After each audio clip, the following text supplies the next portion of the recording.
Selamat pagi, Pak. Pagi, Pak. Ya, nampak. Sudah, Pak. Orang sih pesertanya.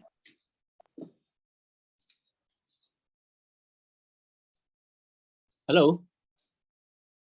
Berapa Halo, orang? Pak. Ada 6 di sini, Pak, saya lihat. Ada 6 ya. Udah hadir semua? Sudah hadir semua? Kurang. Coba Bro Hasan, gimana, Bro? Untuk ini 6 termasuk Bapak, jadi total mahasiswanya 5, Pak. Sudah ada semua. Sudah ada semua. Iya, sudah ada semua. Itu yang keduanya jam 13.30 itu apa? Sistem instrumentasi ya?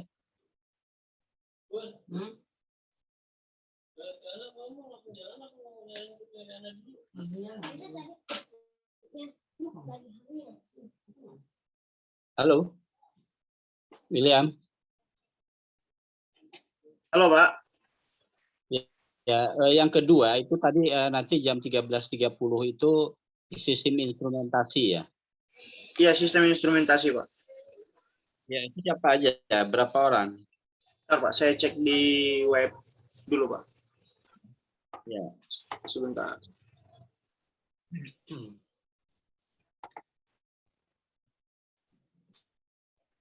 Sistem instrumentasi.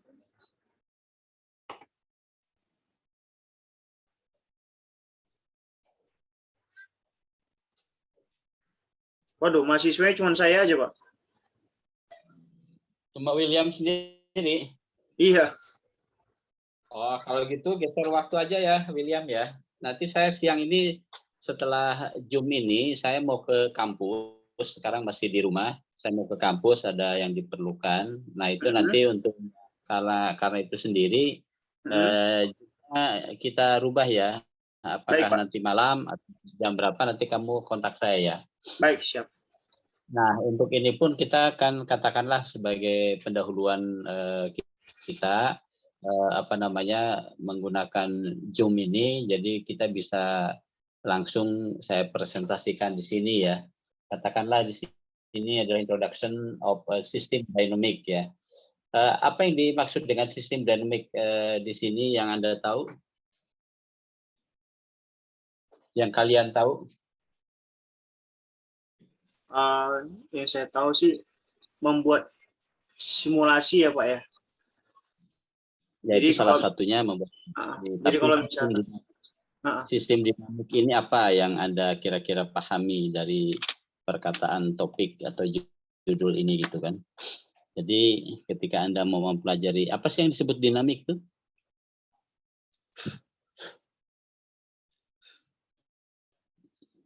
Yang disebut dinamik itu apa? Dynamic. Apa kira-kira? Itu artinya bergerak, Pak. Bergerak, tidak statis ya. Jadi lawan kata dari dynamic itu statis. Oh, Anda melakukan satu pengujian dinamik, berarti pengujian yang dimaksud itu adalah pengujian yang bersifat bergerak ya. Ya, apa yang bergeraknya terserah apa yang jadi topik yang dilakukan dalam hal dinamik ini ya gitu ya. Kalau lawannya itu adalah statik, artinya statik itu dia diam. Jadi dia tidak melakukan satu pergerakan, hanya misalnya dalam hal pengujian, misalnya pengujian material misalnya. Oh apa statik? Nah, statik itu artinya dia hanya diberikan satu pembebanan yang bersifat misalnya ya, satu material besi ditarik dengan kekuatan sekian Newton sampai dengan dia putus ya. Atau material besi ini ditekan sampai dia katakanlah merusak dari kondisi awal sampai kondisi yang ditekan itu berapa hasil yang ditekankannya, atau dia harus defleksi atau apa dan sebagainya. Nah, artinya di sini ada satu hal yang bersifat dinamik dan bersifat statik. Dalam keilmuan kita di sini sistem dinamik dan simulasi ini atau kata lain adalah pemodelan sistem dynamic, itu adalah satu diantaranya bukan untuk mempelajari bidang engineering saja atau bidang teknik ya, tapi juga adalah bidang sosial ekonomi misalnya. Contoh apa? Misalnya pergerakan ekonomi yang Anda pahami saat ini, pergerakan ekonomi itu demikian dinamik kan, tahu-tahu harga-harga naik tapi boleh diturunkan, tapi bahkan mau dinaikin terus kemudian barang itu nggak ada gitu, sangat dinamik sekali.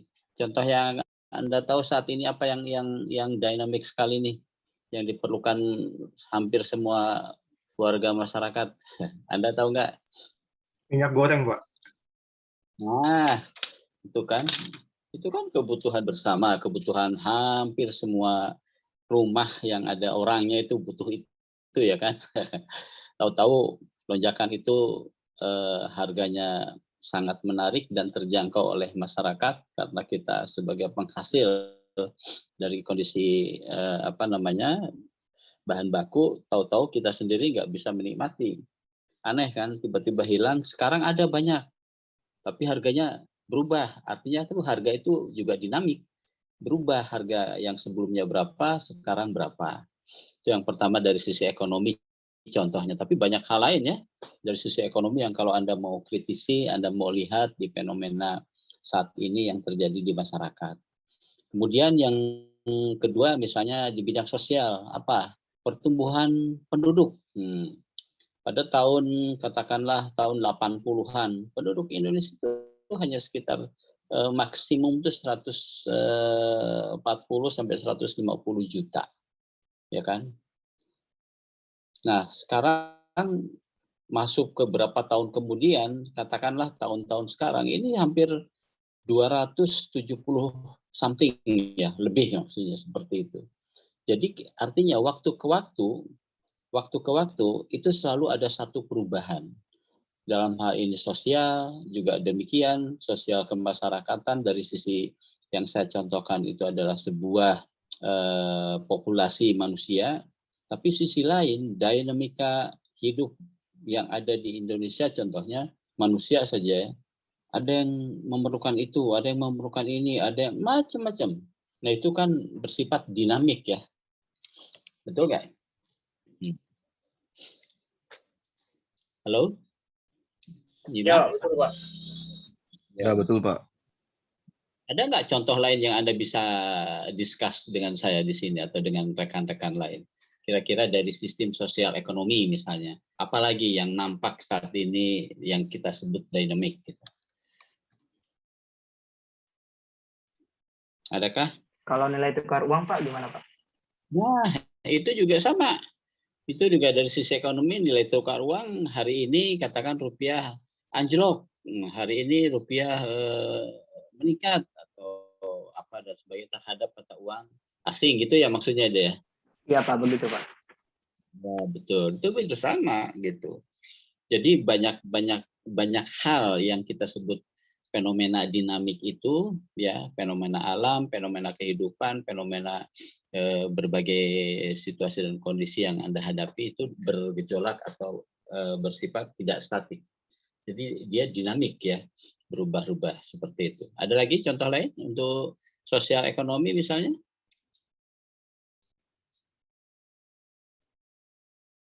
Kalau saya sih melihatnya dari teknologi sih Pak. Teknologi kita bisa lihat dinamikanya terlalu cukup cepat ya, apalagi pesawat kan.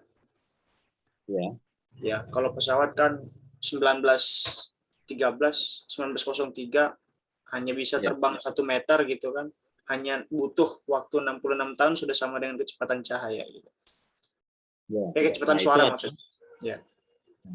Itu adalah berarti pertumbuhan ya, dalam arti pertumbuhan teknologi ya, dinamika juga bersifat dinamik.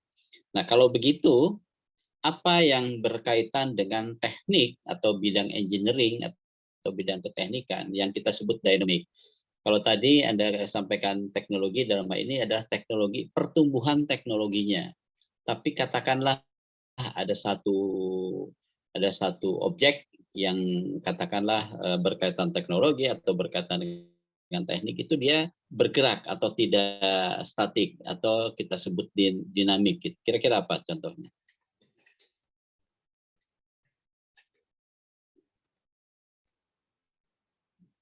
Kalau tadi kan boleh katakan tuh populasi dalam hal teknologi ya. Oh cepat sekali, mau handphone, mau kendaraan, mau berbagai macam produk-produk teknologi itu populasinya demikian bergerak cepat gitu ya. Tapi objek lain dari bidang teknik ini yang kita sebut dynamic itu bisa berikan contoh misalnya apa?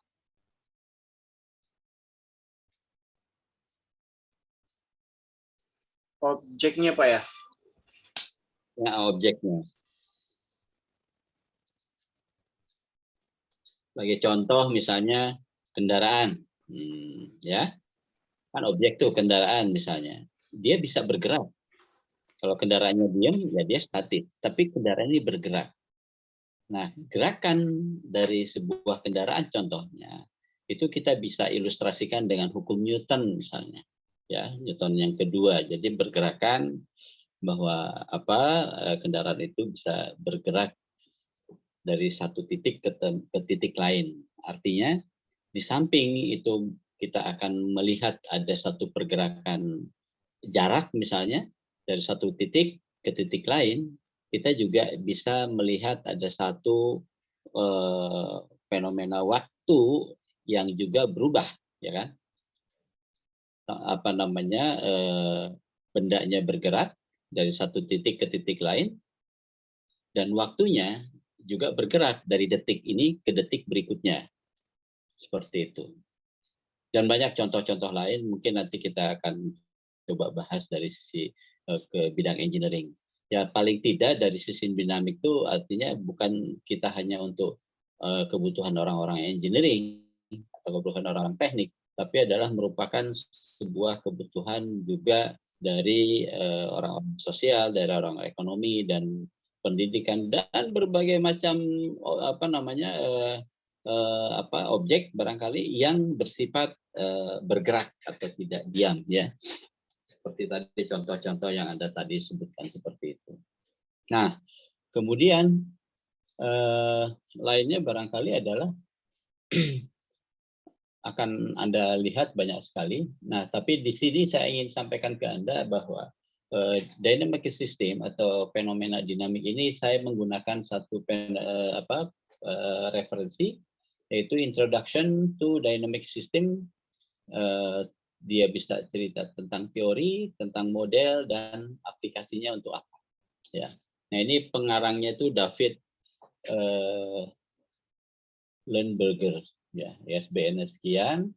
Anda bisa cari buku itu mungkin di Google atau mungkin di toko-toko buku atau di perpustakaan yang mungkin Anda bisa temui. Nah, di sini adalah buku ini tuh kira-kira mengatakan mengintegrasikan pendekatan tradisional ke persamaan diferensial dengan sistem yang modern, ya, dan mengontrol pendekatan teoritik ke sistem dinamik, ya, menekankan prinsip-prinsip teoritik dan model klasik yang model-model lama ya, kalau model di berbagai bidang misalnya. Bidang itu yang tadi kita diskusikan, kita sebutkan beberapa objek, beberapa bidang yang satu sama lain membutuhkan informasi tentang dinamik. Kemudian memberikan pengembangan teori yang sangat komprehensif yang mencakup bab tentang sistem dinamika positif dan teori kontrol optimal misalnya. Tapi ini advance ya, untuk teori kontrol optimal itu adalah sistem teori kontrol yang lebih lanjut atau lanjutan ya. Berisi banyak masalah seperti itu. Nah, dinamika sistem ini berisikan tentang table dan kontennya, misalkan table of kontennya adalah kita akan bicarakan differential and differential equation. Jadi ini ada beberapa persamaan yang berkaitan dengan diferensiasi dan sistem diferensial. Mungkin ini secara matematik Anda sudah mempelajari di semester sebelumnya, apa sih diferensial, apa sih diferensiasi, persamaan-persamaan ini. Terus aljabar linier. Aljabar linier itu adalah kita perlukan dalam hal kontrol. Di sini kita bahas lagi sedikit tentang aljabar linier. Itu aljabar linier sering Anda jumpai ya. Ada yang belum pernah belajar aljabar linier deh? Sudah semua ya? Sudah, Pak. Sudah ya. Nah, aljabar linier itu kita akan bicara banyak di sini tentang matrik ya, jadi ya. Nah, matrik ini kalau kita olah, kita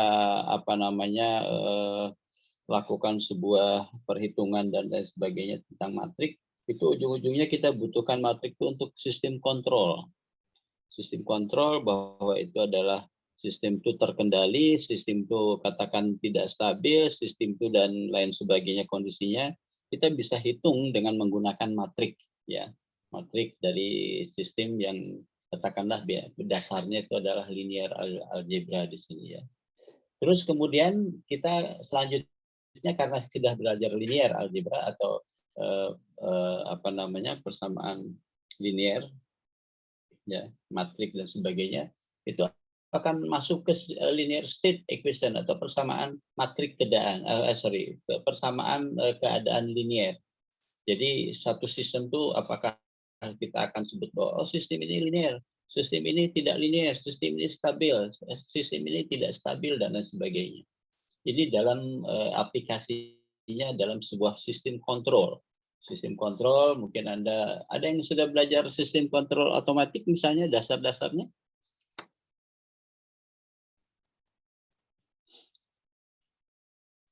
Ada yang sudah? Belum terlalu mendalam sih, Pak. Kemarin baru coba aplikasi software LabVIEW. Oke. Jadi ngontrol servo bisa bergerak asara jarum jam, gitu-gitu sih, Pak. Nah, itu salah satu implementasi dari sebuah sistem kontrol ya, yang Anda gunakan software LabVIEW misalnya. Nah, itu kan adalah sudah menjadi software yang Anda hanya menggunakan, betul? Nah, tapi pada dasarnya fenomena pergerakan apa yang dilakukan oleh Anda pada pada software LabVIEW itu adalah Anda tinggal menggerakkan, bahkan simulasi Anda bisa lakukan, betul ya? Atau ya benar, Pak. Memberikan inputan pada sebuah objek. Tadi Anda bilang? Servo pakai Arduino, Pak. Ya. Katakanlah servo, sehingga servo itu bergerak sesuai dengan keinginan Anda kan, di mana kontrolannya atau pengendaliannya Anda lakukan menggunakan software LabVIEW. Tapi fenomena dasarnya, artinya secara matematis Anda juga perlu memahami kenapa dia bergerak seperti itu, kenapa dia bergeraknya kayak begini, loh kok kenapa dia tidak stabil misalnya, oh kenapa dia stabil ya. Nah, antara perhitungan-perhitungan antara dia stabil atau tidak stabil atau observation dan lain sebagainya itu Anda bisa lihat secara matematik. Oh, hitungannya kayak gini. Oh, gitu ini. Tapi kalau udah di LabVIEW, Anda tidak perlu lagi itu. Katakanlah hanya tinggal menggerakkan apa yang Anda inginkan. Paling tidak di situ Anda bisa membuat sebuah matematik simulation sehingga Anda bisa melakukan sedikit pembuatan software di LabVIEW gitu ya, benar ya? Ya, Pak. Nah, terus kemudian dia suruh bergerak atau suruh beroperasi gitu, terus kemudian katakanlah servo itu bergerak sesuai yang Anda perlukan seperti itu. Nah, paling nggak basicnya itu adalah dari beberapa keilmuan matematik dan sistem kontrol. Kalau sistem kontrol yang dimaksud Anda sudah mulai belajar saat ini di semester ini, katakanlah judul mata kuliahnya mungkin kalau dulu kontrol otomatik ya. Yang sekarang apa namanya, Dek? Masih sama, Pak, kontrol otomatis, cuma baru semester depan kalau kita. Oh, gitu. Sekarang belum ya? Iya, masih belum. Nah, dalam satu kontrol otomatik, kalau boleh disebutkan ada satu gambarannya itu begini. Ada input ya, kemudian ada proses, kemudian ada output, kira-kira gitu ya.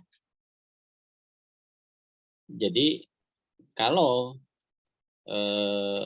inputnya itu adalah merupakan sesuatu katakanlah bersifat dinamik, katakanlah bersifat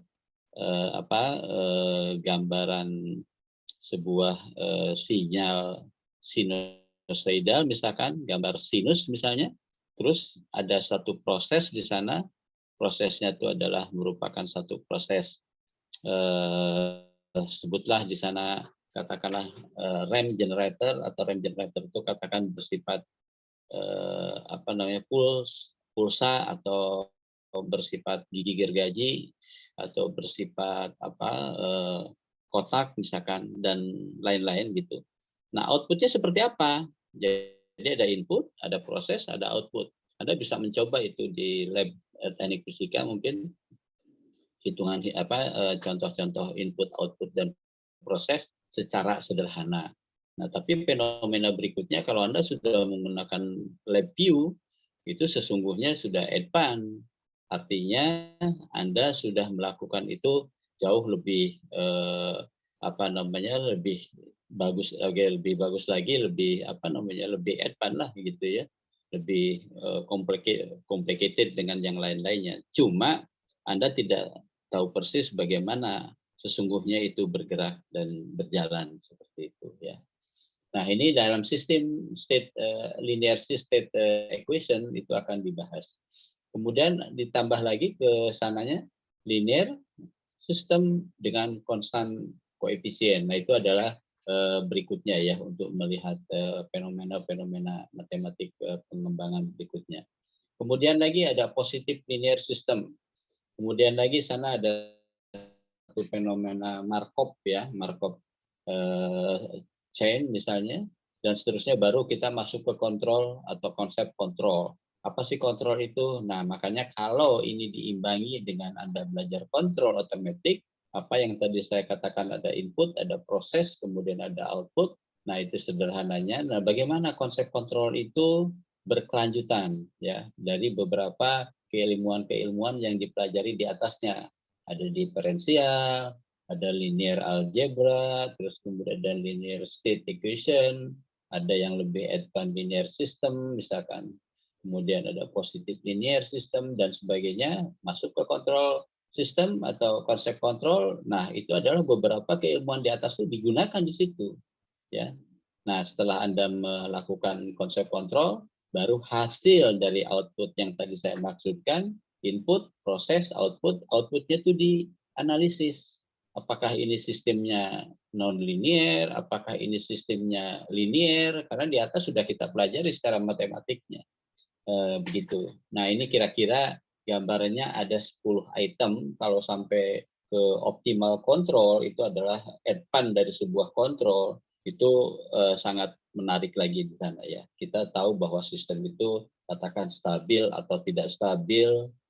Tadi apa yang Anda contohkan, katakan servo ya. Gerakan servo itu katakanlah stabil atau tidak stabil. Kalau itu ternyata tidak stabil, kenapa tidak stabil? Kalau itu stabil ya artinya tepat Anda membuat satu desainnya, katakan seperti itu. Nah, disitulah kita bisa lebih lanjut. Nah, ini kira-kira gambarannya. Dynamic system itu akan memberikan satu gambaran, kira-kira poin 1 sampai 10 ini adalah hal yang akan dibahas dalam sistem dinamik ya, atau dynamic system. Nah, ini fenomena dinamik, katakan di sini dinyatakan ada sebuah fenomena dinamik. Dinamika sistem atau sistem dinamik adalah suatu metode pemodelan yang menggunakan metode ini erat hubungannya dengan pertanyaan-pertanyaan kenapa, bagaimana, terus katakanlah itu harus terjadi dan lain sebagainya. Yang tentang tendensi dinamik, sistem yang kompleks, yaitu pola-pola langkah atau tingkah laku dari sebuah objek ya, termasuk diantaranya objek-objek yang tadi kita sebutkan ya. Terus kemudian lainnya adalah mengasumsikan hal-hal yang belum kita ketahui katakanlah yang output itu nanti outputnya ini akan menjadi begini. Kita bisa mengasosiasikan tapi dengan fenomena dinamik itu dan bagaimana hubungannya dengan hitungan-hitungan matematis ya. Seperti itu kira-kira. Nah, ini akan bertambah lagi kesananya itu dengan kompleksitas atau kompleks matematik yang lebih kompleks ya, yang bersumber dari struktur yang bersifat sebab akibat ya, yang membentuk sistem itu sendiri. Jadi makanya dasarnya itu nanti setelah kita mempelajari matematik tadi sederetan itu, bagaimana konsep kontrolnya, input, ada proses, ada output, itu aja 1, 2, 3. Ada input, ada proses, ada output. Sebagai contoh ya, maaf saya memberikan contoh yang paling sederhana yang dimaksud itu. Input apa? Anda makan, ya. Makanan itu menjadi input. Makan apa? Makan apel. Makan apa? Makan siang dengan nasi dan lauk pauknya misalkan. Dalam perut Anda kan diproses tuh, ya kan? Kita tidak tahu proses persisnya gitu ya. Outputnya ya sebenarnya sebagian akan menjadi satu energi yang Anda butuhkan, output yang tidak kita gunakan ya keluar dengan sendirinya seperti itu. Jadi proses itu dilakukan dalam organ tubuh kita seperti itu. Input dan outputnya seperti itu. Oh ternyata pada outputnya ada sesuatu yang perlu dilihat karena orang ini menjadi sakit misalnya, atau kurang baik atau dan sebagainya. Jadi input, output, proses menjadi satu kesatuan yang tidak bisa dipisahkan. Inputnya apa, prosesnya bagaimana, outputnya seperti apa. Jadi input kita tahu, proses kita tahu, output kita bisa analisis. Paham ya? Kira-kira sampai sini. Nah, dynamic phenomena ini simulasi merupakan alat yang berguna hanya bila kita mengetahui sifat permasalahan yang sebenarnya. Adapun tantangannya adalah memahami bagaimana sistem berjalan. Sistemnya itu berjalan atau prosesnya itu berjalan. Bagaimana mengetahui apa yang akan dicapai oleh sistem tersebut. Artinya apa yang akan dilakukan dalam sebuah proses itu. Ya. Kemudian harus mampu mengidentifikasi, ini adalah bagian outputnya, harus bagaimana kita bisa mengidentifikasi ya milestone untuk mencapai tujuan dari sistem tersebut. Jadi input output, input proses dan output itu sudah menjadi satu kesatuan yang kita sebut sistem, ya sistem. Nah ini ada menurut Banchad 1991 bahwa sistem adalah kumpulan elemen yang bekerja bersama untuk mencapai tujuan yang sudah ditentukan atau tertentu. Sistem tersebut terdiri dari berbagai elemen-elemen yang saling berkaitan satu sama lain dan bekerja sama, dan dalam sebuah sistem ada tujuan tertentu ya, sudah pasti. Jadi Anda memasukkan satu masukan, kemudian Anda membuat satu sistem proses, kemudian Anda melihat outputnya itu akan melihat tujuannya itu memiliki satu tujuan tertentu.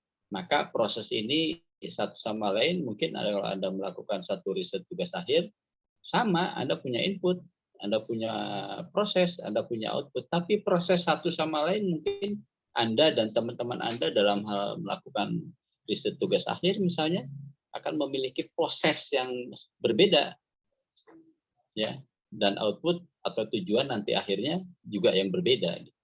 Tapi secara keilmuan bahwa sistem ini adalah input, adalah proses, dan adalah output itu sama, ya. Hanya perhitungan-perhitungan yang akan Anda lakukan karena satu sama lain berbeda, ya akan berbeda juga. Ya, kira-kira seperti itu. Nah, dalam sistem elemen-elemennya antara lain adalah entitas, yakni suatu proses melalui sistem dan mempunyai karakteristik seperti misalnya ada biaya, katakan ada bentuk, ada prioritas, ada kualitas, dan kondisi. Nah, ini yang membedakan satu sama lain. Sedangkan tipenya ada yang berbentuk, katakanlah manusia sebagai makhluk hidup misalnya, pelanggan atau pasien yang tadi saya katakan, kalau itu dokter ya berkaitan dengan organ tubuh manusia, atau benda mati misalnya komponen-komponen atau spare part atau part-part bagian-bagian dokumen juga boleh dan lain-lain, banyak sekali. Yang intangible misalnya telepon, surat elektronik dan lain-lain. Dan pernyataan diskrit misalnya dalam ini kebanyakan pada sistem manufaktur dan jasa. Diskrit, tahu ya diskrit jadi. Pernah dengar diskrit? Nanti kita akan pelajari juga sistem diskrit.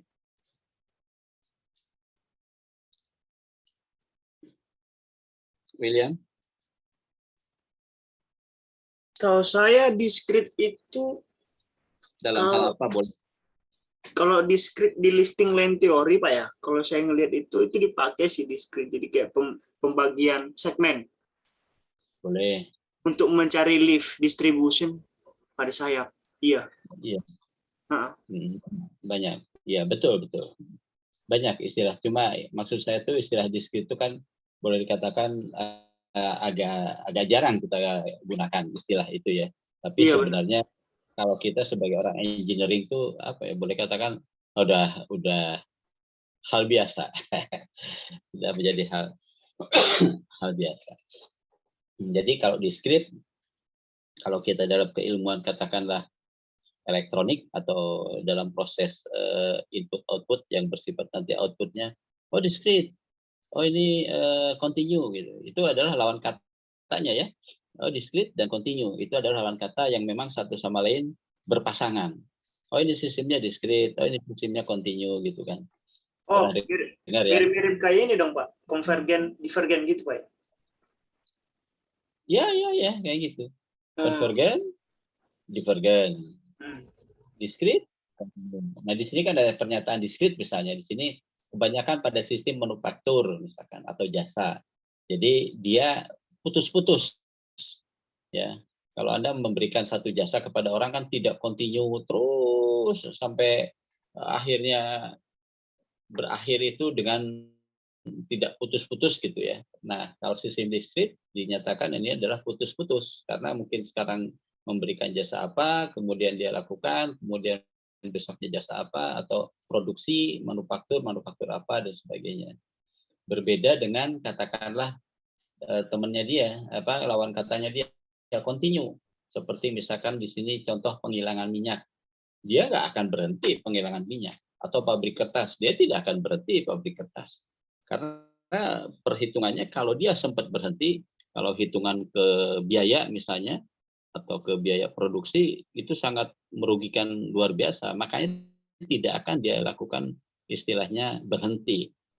Kalau misalkan berhenti, bukan berhenti namanya, tapi digantikan sama sistem atau yang lainnya. Jadi tidak berhenti, jadi dia continue terus. Mana ada penghilangan minyak dihentikan, berapa kerugian yang akan terjadi.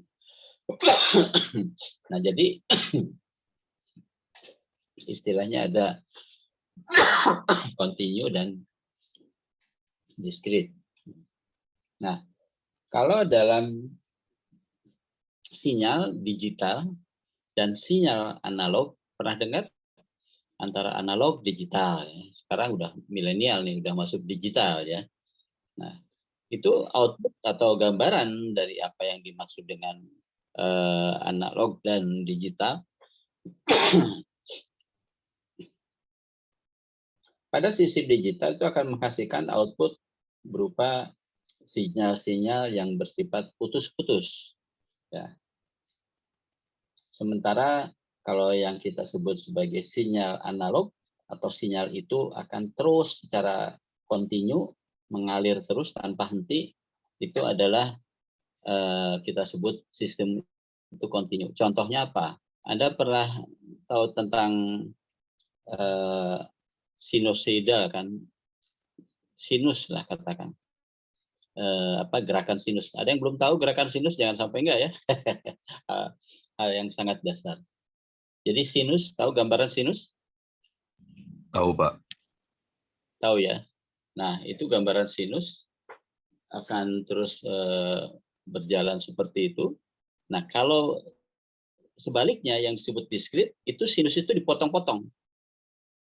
Katakan bentuknya sinus, tapi tidak sesungguhnya sinus.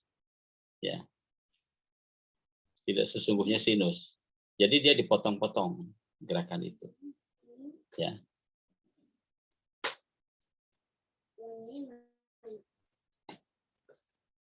Kemudian selain entitas, elemen-elemen yang lain adalah aktivitas-aktivitas tugas langsung maupun tidak langsung misalnya. Ada resource-nya, yaitu alat untuk melakukan aktivitas dan kendali atau kontrol ya, untuk mengatur bagaimana, kapan, dan di mana aktivitas itu bisa berjalan. Ini gambarannya seperti itu. Jadi apapun menjadi objek, paling tidak ini adalah sebagai bagian dari sistem yang akan berjalan seperti itu. Nah, adapun kompleksitas adalah fungsi dari misalnya saling bergantungan antar elemen sehingga tiap elemen berpengaruh terhadap elemen lainnya. Itu sudah menjadi satu hal yang mestinya terjadi ya. Contohnya misalnya ya tadi pada organ tubuh Anda ada input, proses, dan output. Kalau Anda katakan inputnya memberi makan sesuatu yang pedas misalnya, itu prosesnya tidak diterima atau mungkin ada efek-efek yang lain atau berpengaruh kepada yang lain, apa? Misalkan Anda sakit perut, dan efek sakit perut itu apa outputnya, seperti itu. Terus kemudian itu juga bisa terjadi pada input-output pada sistem yang lainnya ya. Dan variabilitas di mana ada perilaku elemen-elemen yang menghasilkan ketidakpastian. Nah, ini termasuk adalah ketidakpastian, ya, ketidakpastian hasil seperti apa. Jadi tidak dinyatakan pasti, itu ada ketidakpastiannya.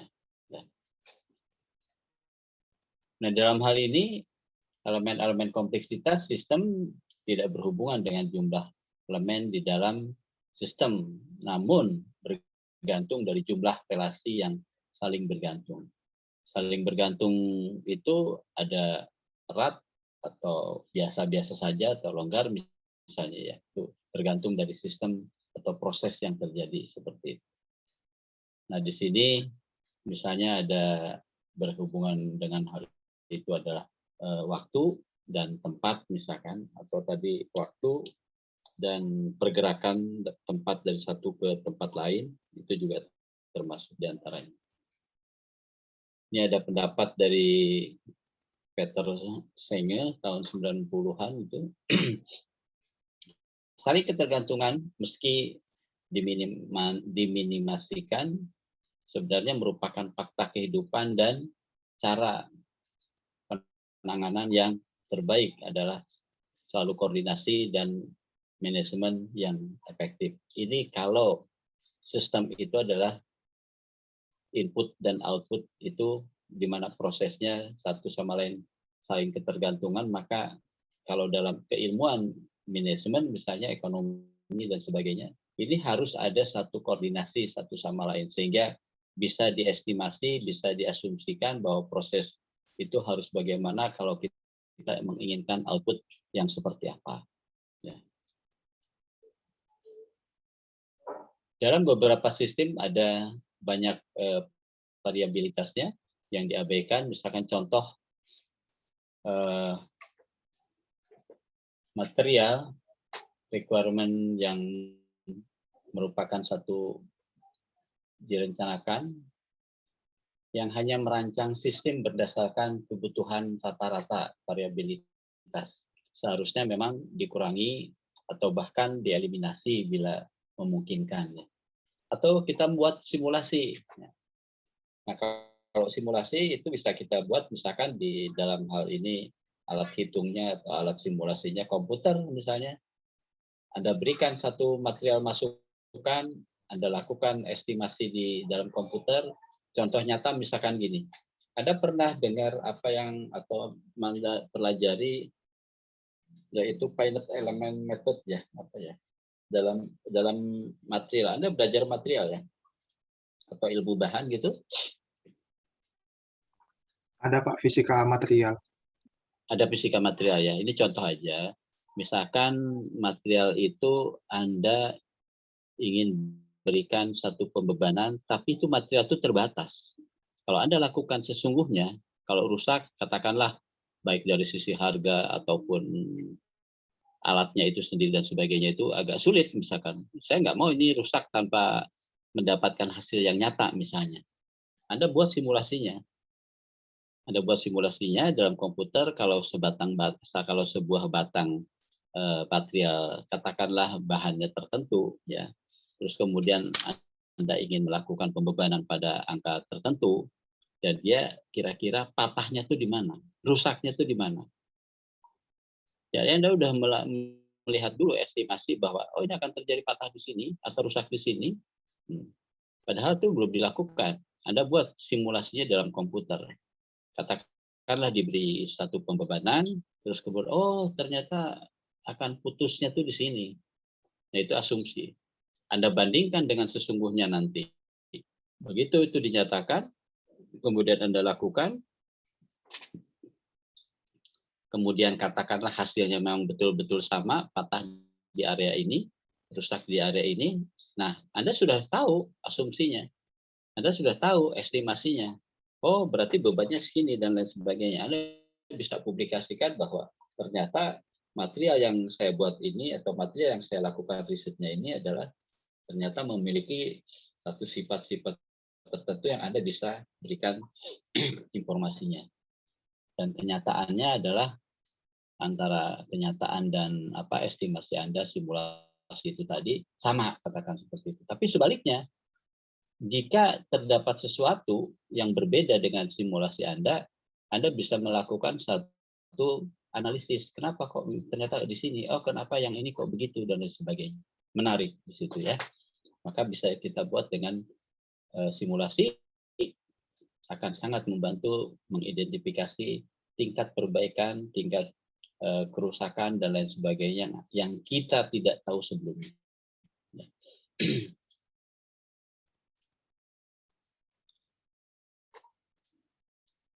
Ada yang sudah melakukan satu pengukuran yang menggunakan sistem simulasi misalnya?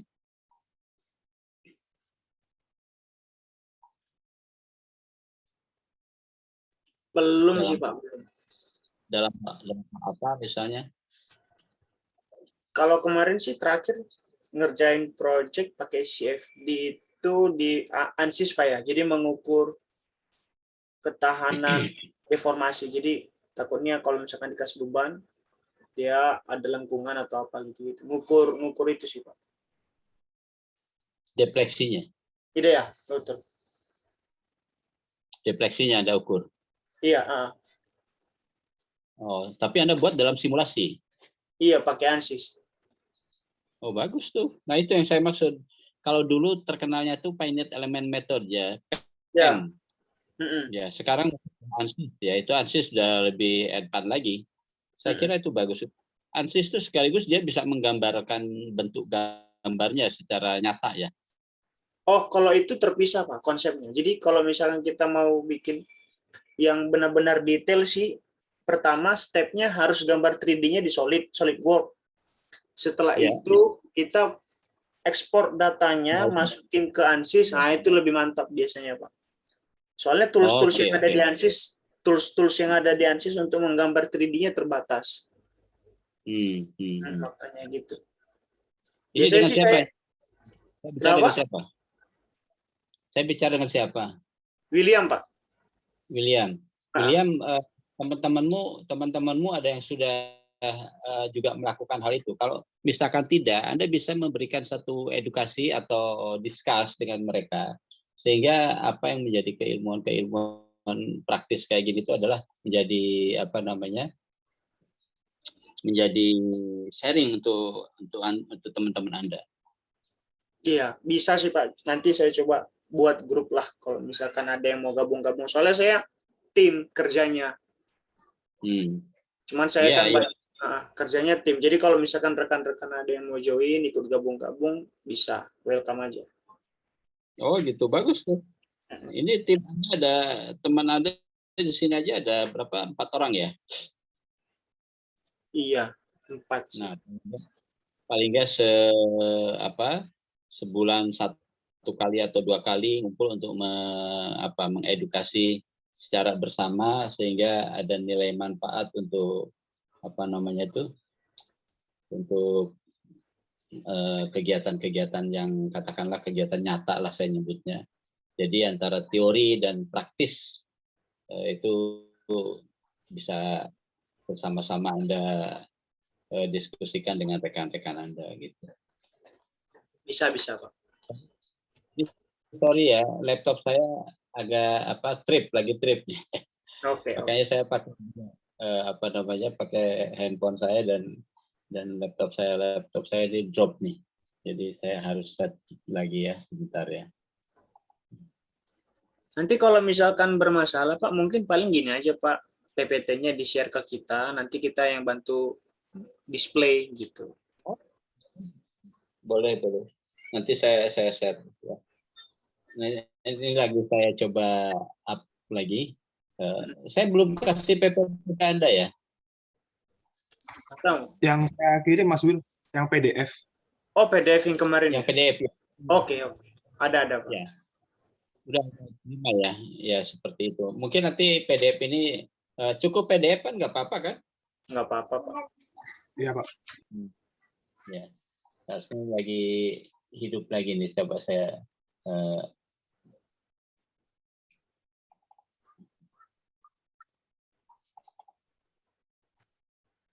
ini bagus bisa hidup beberapa jam nih. Kemarin itu 5 menit saya gunakan langsung mati, bukan mati, start. Kenapa? Anda punya pengalaman nggak? Kalau saya sih pengalamannya langsung rusak sih, Pak ya. Nggak kayak gitu. Kemarin itu saya bawa ke Point Square, saya coba servis di sana ya, sekarang lumayan bisa beberapa jam untuk dia bisa hidup gitu.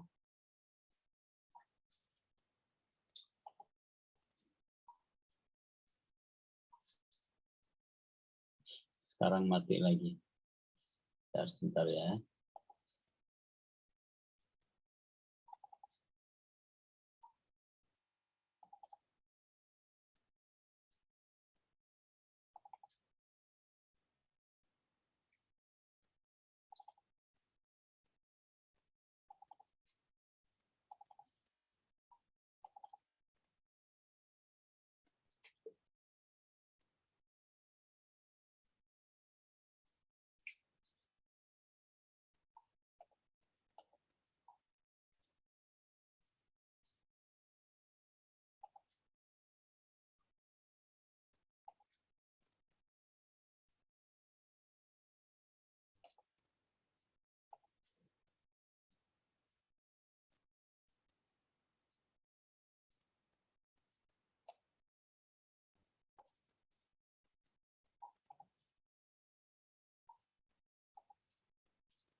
Sudah nampak ya?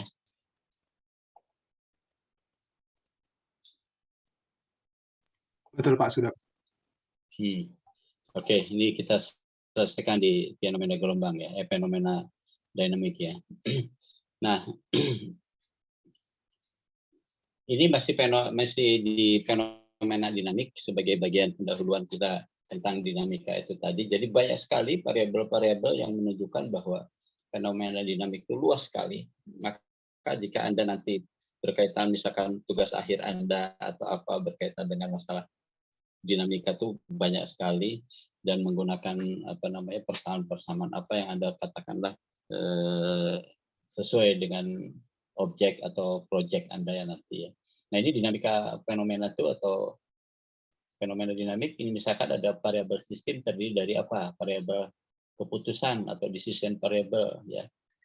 Apa saja? Katakanlah apa masukan atau input faktornya seperti tadi saya katakan ya. Terus apa independen variabelnya yang variabel dalam hal ini sebagai eksperimennya ya. Kemudian perubahan nilai variabel, kemudian ada yang controllable dan mungkin nanti uncontrollable gitu kan hasilnya seperti itu. Respon variabelnya misalnya berkaitan dengan kinerja dan keluaran output variabel seperti apa, ada yang bergantungan terhadap variabel satu sama lain dan sebagainya. Ini contoh-contoh fenomena dinamik. Saya kira ini Anda bisa discuss dengan rekan Anda yang terakhir ini. Ya. Untuk pertemuan kita mungkin saya kira sampai di sini dulu ya. William dan kawan-kawan. Baik, Pak. Nah, jadi itu untuk pertama, mungkin nanti yang kedua, ketiga dan seterusnya kita mau pakai Zoom ini. Boleh Pak, nanti kita paling buat grup aja soalnya ini kan bukan bukan as default ya, bukan yang general. Atau ini yang pakai automatic general. Jadi setiap saat nanti akan meetingnya berubah-berubah, bukan yang continue gitu. Oke. Ya, Nanti ya Anda atur. Ini udah kita bisa seperti ini. Atau William, saya mungkin bisa menggambarkan untuk materi instrumen yang nanti ya, paling tidak sebagai gambaran. Sebentar.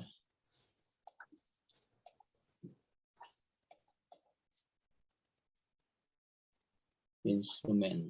Ada tuh instrumentasi ya, sistem instrumentasi ya. Ya, sistem instrumentasi Pak.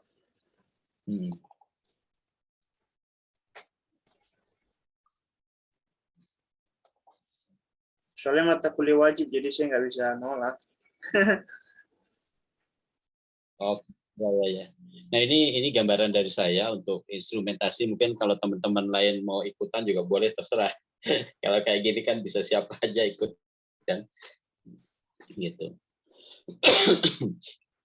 Nah ini dalam instrumentasi itu saya akan jelaskan tentang definisi, tujuan, terus kemudian konsep dasar pengukuran dan terminologi ya. Katakan definisi dari instrumen itu seperti apa, ini gambarannya. Kemudian tujuan dari mempelajari ini apa. Nah, ini konsep dasarnya, ini sangat terkait juga dengan sistem pengontrolan yang tadi kita bicarakan. Ada input, ada output, ada input, ada proses, ada output. Ini juga sama, ada input, ada proses, ada output. Cuma di sini udah lebih kepada, katakanlah di sini saya mengatakannya konsep dasar sistem pengukuran ya. Ada quality, ada sensor, ada signal conditioning, apa itu signal conditioning, apa itu display. Terus kemudian ada apa yang disebut dengan quality dari outputnya seperti itu. Ini gambarannya. Nah ini mungkin ini akan saya kirim ke Anda, bisa saya kirim sekarang, mungkin nanti saya kirim ke ini aja ya, ke WhatsApp ya. Baik Pak, siap. Nah ini ada sensor dan transducer, kita diskusikan aja. Jadi komponen-komponen yang menjadi tadi bagian dari sistem pengukuran itu, nah ini kita bahas apa sih sensor, apa sih signal conditioning, display itu apa dan sebagainya ya. Baik nanti, Pak, siap. Ya sementara itu aja dari saya. Nanti saya sekarang bisa kirim mumpung masih hidup komputer saya kirim ke Anda lewat WhatsApp. tolong nanti yang kayak begini tuh didistribusikan kepada rekan-rekan lain yang memang mengikuti kuliah ini ya. Iya, Pak. Oke, ada masukan atau pertanyaan dari kalian semua? Sambil saya menyiapkan untuk mengirimkan materi ini ya.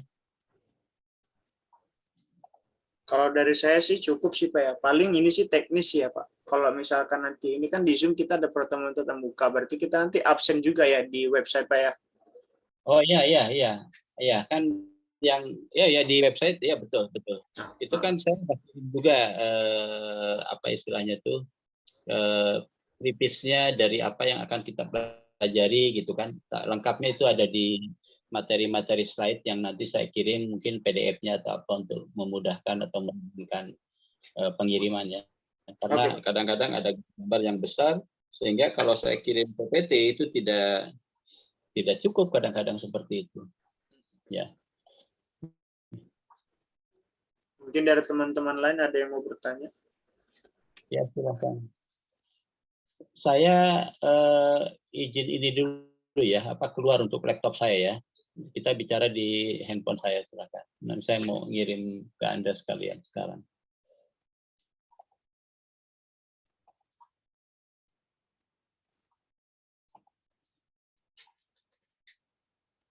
Pak, saya boleh bertanya, Pak? Ya, silakan. Tadi sempat Bapak singgung terkait yang